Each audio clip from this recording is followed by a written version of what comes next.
알쏭달쏭 법률 예솔노 시작할 텐데요. 자, 오늘은 가족 간에 치는 고스톱도 도박죄로 처벌될 수 있다라는 주제입니다. 자, 가족 간에 일단 저는 X를 들어보고 싶습니다. O인지 X인지 두 분 의견부터 좀 들어볼게요. 가족 간에 치는 고스톱도 도박죄로 처벌될 수 있다. O, X 들어주십시오.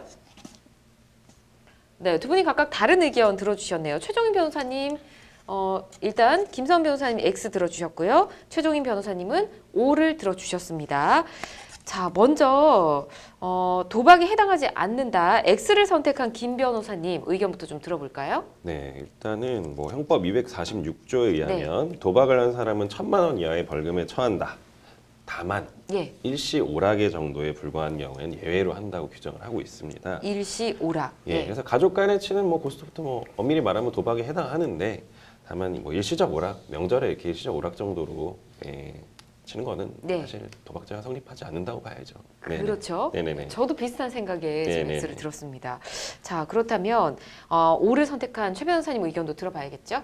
예, 김서은 변호사님의 말씀처럼 일시적 오락이었는지 여부에 따라서 이제 가족 간의 고스톱이 이제 범죄가 되냐 안 되냐가 문제가 될 텐데요. 통상적으로 이제 법원은 그 도박을 한 시간과 장소, 그거 도박한 사람의 직업이나 친분, 그리고 도박에 있어서 판돈의 규모 등을 고려해서 일시적 오락이었는지 아니었는지 여부를 판단하고 있습니다. 따라서 가족 간에 이제 고스톱이라고 하더라도 이제 장시간 큰 판돈을 걸고 했다라고 하면 도박죄로 예외적으로 처벌될 수도 있겠습니다. 네. 자, 일시오락 어쨌든 두 분이 같은 의견이신 것 같고요. 그 인정 여부가 좀 모호할 것 같다는 생각도 좀 듭니다. 도박죄가 성립하지 않는 사례를 예로 들어 좀 설명해 주시면 좋을 것 같은데요, 김 변호사님. 네, 그래서 뭐 그러니까 인정되지 않은 예로 뭐 서로 친하게 지내온 사이로서 우연히 만나서 뭐 3,000원 상당의 음식 내기 화투놀이를 약 30분 동안 한 사례는 뭐 일시오락으로 판단하고 있고요.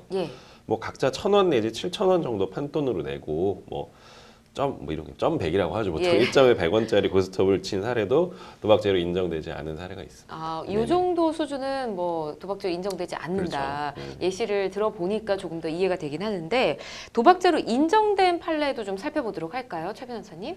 예, 추석날 이제 친척들과 함께 점당 한 500원 정도의 돈을 가지고 이제 고스톱을 한 6시간 정도 친 경우에 6시간 도박죄로 보고 이제 집행유예를 선고한 사례가 있습니다. 예, 그렇군요. 아, 500원 크네요. 예, 알겠습니다. 네, 최근 또 이 사안과는 별개로 유명 연예인이 내기 골프를 했다가 구설수에 좀 오르기도 했는데 내기 골프를 한 거는 맞지만 서로 딴 돈은 돌려줬다라고 인터뷰에서 마지막에 얘기를 했었거든요. 이런 경우에는 처벌되는 경우인가요? 어떨까요? 일단은 이 내기 골프 이런 것 같이 운동 경기로 내기를 하는 경우에 과연 이게 도박죄가 성립할 거냐 이거에 대해서 논란이 있어요. 사실 학설의 대립도 있고 왜 그러냐면 사실 도박의 가장 중요한 요소 중에 하나가 뭐냐면 재물 또는 재산상의 득실이 우연, 즉 당사자가 확실히 예견하거나 영향을 미칠 수 없는 사정에 의해서 결정돼야 된다는 거거든요. 근데 사실 운동 경기의 경우는 뭐 우연성이 아니라 당사자의 육체적인 뭐 정신적 능력이나 뭐 기능, 기량의 뭐 숙련도에 따라서 승패가 결정되다 보니까 이런 논란이 좀 있습니다. 그런데 여기에 대해서 이제 대법원은 뭐 당사자의 능력이 승패 결과에 영향을 미친다고 하더라도 다소라도 우연성의 사정에 의해서 영향을 받을 수 있다면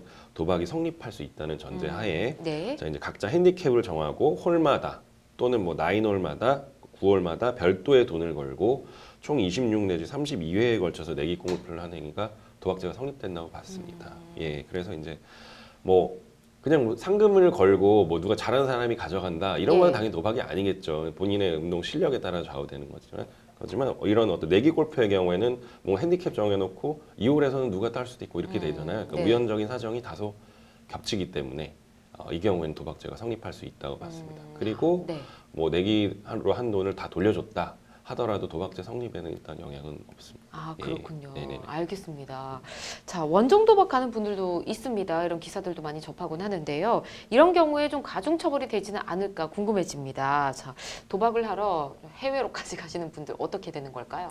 예, 그 단순히 도박을 원정 가서 했다는 이유만으로 가중처벌되는 것은 아니고요. 이제 상습적으로 이제 원정에 가서 거액의 도박을 하는 경우에 가중처벌이 될 수가 있고 또 원정 도박을 가게 되면 보통 이제 해외에서 급하게 자금을 마련하기 위해서 외국 거래법 위반 이제 소지가 항상 불거지는데 네. 그게 적발된다라고 하면 가중처벌이 될 수도 있겠습니다. 그렇군요. 알겠습니다.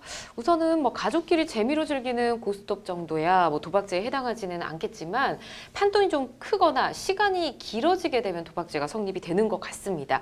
여러분 기억하시고요. 이런 뭐 재미로 즐기는 것들 재미에서만 끝나시는 게 제일 좋지 않을까라는 생각을 더 해봅니다.